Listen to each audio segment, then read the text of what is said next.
What's up guys, nadam jing nam simsai channel ako na welcome back once again. Tu phana ni ve chan a film explain kan bo ki ding su hi a hele Mr. Tusk kitin hichi movie IMDb rating a hi out of 10 a 7.5 amu zo ahin achuti a hele film nom wang he mong zinget tun ipila film chu angai pan taw te Tusk movie akipat panin Woles le tedi amani akonin North Sea Party mina podcast ran abol zihanin amani hin hitabang video mi kisu umona mingol bang kisu umona wa choose abol zihanin mi vet dingin rose abol zihane to nom nami pivet dinga rose abol zihane he hitabang chun amanin jong video khat ve hanin sapang khanin chem cha vaun a amala ma kyang ki vau tan kha hin mistake a hichi video chu anasata in social media ana viral tan he chu in voles in aloi pa tedi kom chana si chapang pa interview ladinga Canada a ka che ding he tin sei tai chu ti le amani website le podcast adinga content amu thei han ding he aki inin voles yong Canada hlung tai hichi chapang pa ki mu pe ding in che le chapang pan suicide ana bol tai aji chu social media I mean tot nup na na nei ji even aza achan malma suicide ki bolte hichi phat chun vole song alung kham mong jing tai hichi chapang pan suicide ki bol ji cho hilovin Canada chim ama dinga mo se hi ta ji chom kha jwen ama barin lunin loipa tedi yong kul bolin a sei pe hichi chapang pa chun suicide ki bol tai tin a sei pe le aloi pan jong ai lo le story chop min hol kit nen tin a sei pe tai aloi pan chu jovin vole song cho washroom a chi a hele walal not khat amon howat ki ti min khanin koma adventure story tam ta ome na dei lew nang kila theu he tin sun ta he anu chon contact number jong da hla e vole song atha nom wal yak hi chi bakol hi tin gan thei bana chi number chu call a bolin howat sa to ki ho tai ke kong ding he na koma nang ki mu pi kong ding he ati Amazon market na ima chope na chun ichi sales apang no me mini amani ko ma chun lampi by frost road chi chana gam plaham tin adong tai address chu ichun me te ni jong chun by frost chu hilaya pat 2 hours lampi he tin sei pi hlon tai chu jovin aman jong is lai mun chun chi din ki pat do tai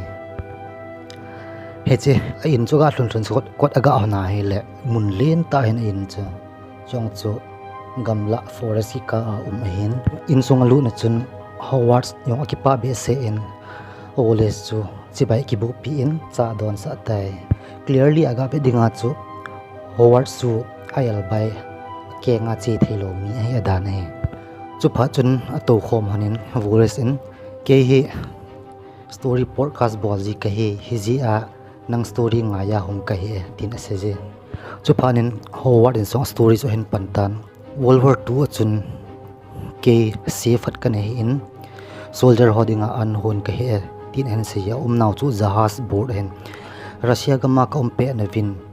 ke ho jahaz tuile na hung lu nin hichla chen soldier ho zo se thitai ke le ka su chen ka hin na dingin tui ka zap le island khat kong su da in hichai le na chen walrus ki ti gan hing tui sa khanin survive ka hi thina na sata ini ki thopi he ti dap ka sa po le ama ka kolin siting le ka ti honglum ji in ka gil ke la al asa kanen hi ji achun amin he Mr. Tusk ka satai tin a sei pe hin la thusim a story sei chu voles in angai wanga chun ata san poi all a Howard in story a seyin voles in yong angai to gomin cha don zo tai hen la Howard story say to continue a ball jing in langkhan na woles in cha don le aga din go na le ho Halloween ta chon hong ki tang hlutai flashback ga ve oitin Canada hong masanga aloi nu dom nu koma time spin na ball pe na chu hechi dom nu eli in ke jong nang koma Canada account de heti hen la woles anom poi nang ka puilo mana nang ka lung se lo na he poi hinla agan thei bunga khong kilewa tai ati pe presena hichi woles in amit ahin ha le wheelchair khana anatove Howard so dongin zan hi chu ipi ka ti ham tin adong tai Howard sen jong spider khanin na penin khoelavin na thimil tai ati pe chu pha nin voles in ka kya jong ka cha sa thei ta poi ati pon cho ga ho do le a keng khat anaki tan tai ati zawalin howard ko ma ado le howard in doctor pan na keng atan sa ai tai aje chu spider a poison cho den ji achun ta sa pumpia zawlo ni jilai chana cho tan sa ta ati pe zana Wallace dining table a to le Howard in anne ding na sei pi tai Wallace in itiham ka khut jong ka cha sa thei ta poi etikit tai Howard in jong Dr. Pan morphine na tampi zi hinte ati Wallace in achai chainan ain hedo tai hi cho zo se Howard ki chip na he tin hedo tai hi jachun Wallace song akisen in his life na ko na nei po do sa tan tia sei lai ta chun Howard yong cho akengin ahung dingin Wallace kom lang cho hin zone pen ha ben ngi phe be pi tai om dan chu Howard chu elbai a hipoi Wallace lep hla na dinga chu elbai banga au ma hi acting a bol zo hi langkhana adomano eli chu alung nan akap kap jing tai Wallace in a yel do momong ta poi 2 days lang hai tai tin akap kap jingen chu panin eli in Wallace call a ball le aring cho zan aring git na lang sang chan ma jong all in ahung phei tai phone cha ga la gu lai ta chun ahung thi tai eli chun Wallace ka call jong ignore a ball pi tai tin a hla se tai hinla Wallace in voice message a thonin mingol khanin a hand denin ka keng lang khat jong a art hla pi tai lung sit in eung hu do lojin tin a sei tai chu jong le om na address jong cha thonin hi chu zo chun aloi pa yong tedi yong chu asei pe ta bang ma chu voice message a thot tai hinla his lai ta chun Howard hong hlongin anunga konen mol chun alu ha ven veya hele kho helawit ta chun akizam den kit tai eli zong jing ka hong tho do a phone ga be na hele Wallace in voice message a hin thot chu mutan ma yong chun aloi pa tedi kom chun gang chila chi phein asei pi tai chu phanin ani ni honin Wallace hu do ding chun Canada gamin hong pe hon tai langkhana Howard in Wallace operation abolin tu a Valros bang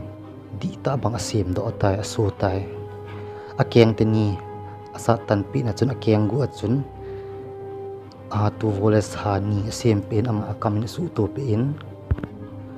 a khut te ni zong a khui bit pe in a movement cho Valorous object ong do thining a chun hui bit tai hichi se elovin ali zong a tan pe in a pau theilon dinga chu phanin finally Wallace chu Valorous so chai chun min zong chu Mr. Tusk asa tai eli le te di zong Canada hlung honin Wallace hol pan hon tai hinla Howard in Wallace chu hling se nin Valorous aso tai zong le amin chu Mr. Tusk asa in Mr. Tusk banga chen trade yong abol hi tai Howard in EPZA Walrus asuham atile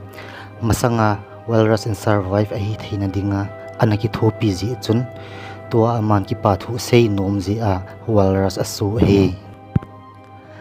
elile tedi Walrus hall nan amani jong police station a missing report abol din sipai pa sei pi tai kaloi pa kidnap abol wetin sei pe hinla police officer pa chen min loi khanin na hlep mo hente aji chu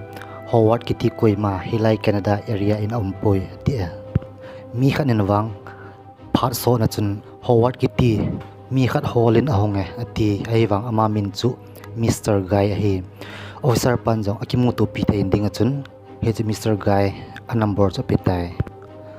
langkhana Wallace su na sa walji in a peng jing tai Howard in by force a tuile na kailu nin tuizap a bol theina dinga Wallace in jong azap gut wangin azap thei tapoi chuin eli le te di jong ex combat Mr. Guy to kimutu ta ve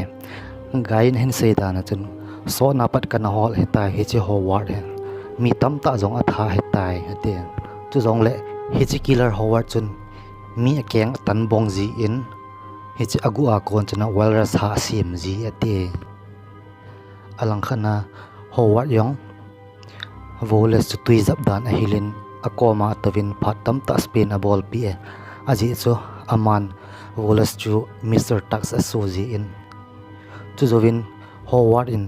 voles chu nga hing khat a pin tua pa na nangin hichi bo na ni eding atai tin sei tai voles song chu agil akil wal ji in hichi nga chani tai langkana eli tedi le guy song chu store khana lu ta ve helaya na mei te ni ko ma chan voles chungchang thu ado le khaten jong hichipa hi phat so ta ma sanga chun ahungin helai munin by first road address e yong dong ati hone chu zo panen ma ho thum jong chu hislai address asan che din ati ta ve ho wan in Mr. Tusk chu tui zap dan a hilin hichi Mr. Tusk chun ite hu do ham tin sei pe ama sa pe na island hlun hlun chu survive hi thin ri chun walrus athanin nisi in asa ani ji in da pasa phale asungin alu ji in chupten ati honglum ji in hinla ni khat min ahung hu do phan wa chan ama ki ge lai la thil ball cha ball khil mom mong tai ti aki gel ta he hizia chu aman mi tamta da Mr. Tusk ana so ji he aman Mr. Tusk walrus ana tha banga Mr. Tusk in ama ale tha theina dinga mi tamta walrus ana so ji hin amin ho zo says continue Mr. Tusk ana sa ji dan so howard in Mr. Tusk in a that hen ti zo ade tai hitobang mga chun howard song walrus limin akise min Mr. Tusk walrus akidel pi tai walrus akidel pi in athat gotai hichilai ta chun walrus in jonggang chlin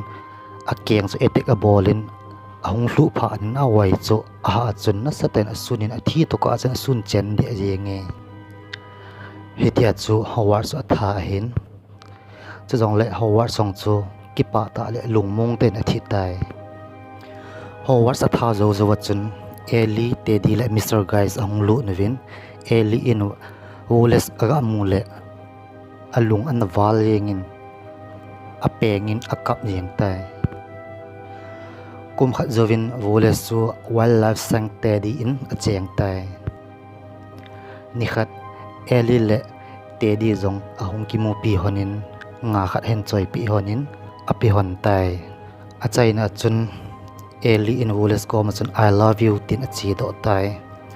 voles in hichi thu aza phanin ami thli alongin akap tai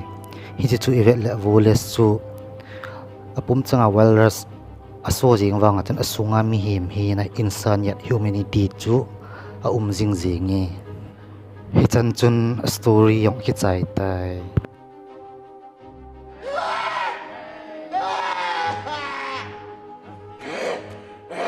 A true walrus.